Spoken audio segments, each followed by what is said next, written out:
So yan guys, so it's it's 7 a.m.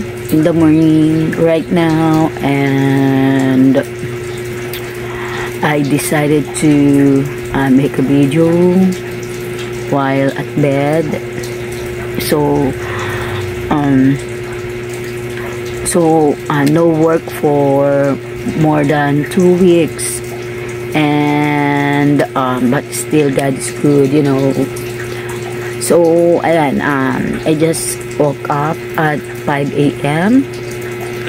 then I just laying here in our bed, in my bed, and you know, just thinking something and pray. Then I have my Bible here, my 13-year-old Bible. This is my 13-year-old Bible. So just done reading first chapter of the, no, not just first chapter. So I just read one chapter of Acts in Tagalog, Gawa. So ayun, nabasa ko yung about kay Saulo. Si Saulo, matapang na tao, yung pinag-usig niya yung mga lingkod ng Lord, diba, sa Damasco. So, and guys, so you know, maraming so bali 3 years na po ang aking YouTube channel. So I have a lot of videos, and it's 609 videos na po na na-upload ko sa YouTube, and hindi maraming followers, but okay lang, at least kahit ano may viewers. Pero ginawa kong video na ito just to inspire people, and just to inspire single mom or the solo parent like me. And sa hindi pa po mga nakakilala sa akin, I'm single mom for almost 8 years now. So sa June, 8 years single mom na po ako sa June 12, because 2017. So that is the year na tinanggal na ng Diyos yung taong nakasama ko na napakahabang panahon, yung the wrong guy, yung maling tao na tinanggal. I thank God, tinanggal ng Lord's word. Yeah.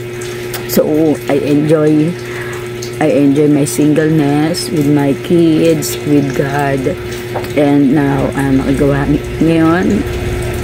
So kanina pa po ako gising again. So alas 5 a.m. pa lang po gising na ako, dahil yung aking bunso is pumasok sa school, si Ashley, na ngayon dalagitan na rin po. Then nagpray ako, nagbasa ako ng Bible, kahit isang chapter lang. And nga po, no, nabasa ko yung kay Saulo, yung si Saulo, no, yung inusig niya yung Panginoon, tapos hinangad niya na patayin lahat ng lingkod ng Lord. Then nung papunta na po siya sa Damasco, kasama ang kanyang mga ano ba tawag dito, kasama yung kanyang mga alagad, no. Napakasamang tao ni Saulo, get siya sa lingkod ng Lord na gusto niyang papatayin. So ayun, papunta nga sila sa Damasco. Then habang naglalakad sila, walang ano, biglang nasubsob siya, no.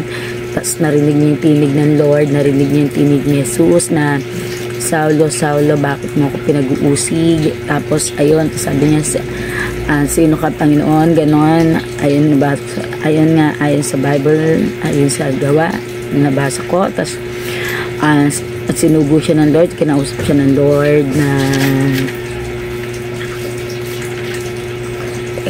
natin binasa ko kanina.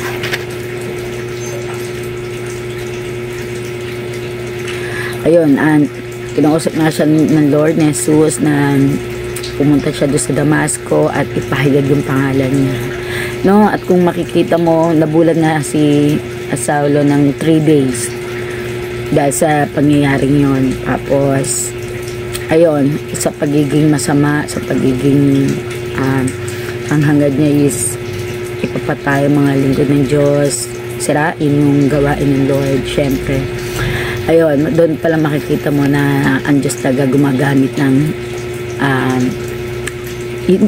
hindi pinipili ng Lord yung mabubuting tao. Syempre, kasi yung the best testimony, yung yung alam mo yun, yung mga siraang buhay, yung hindi kilala ang Diyos, as all of a sudden, bigla-bigla, katulad nga ni Saulo, diba?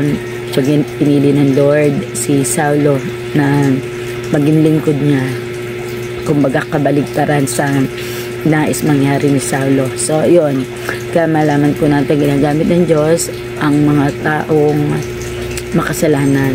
Mas pinipili ng Lord yung mga taong makasalanan na sa Kanya ay makakilala, na sa Kanya ay sumunod. No? So, katulad po sa akin, diba, I am a living testimony and I thank God for that. So, ngayon, wala akong hangad na bagay na hindi kaloob ng Diyos. And, so, masasabi ko lang po, guys. So, ayun lang po.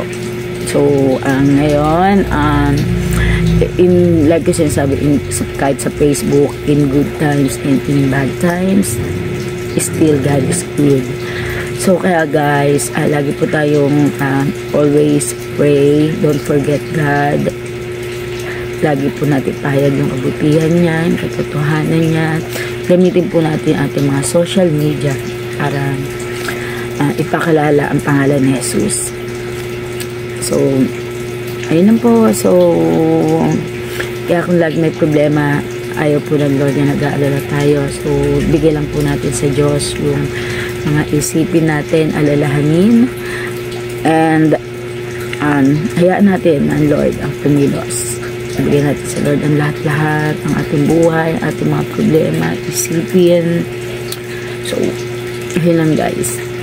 And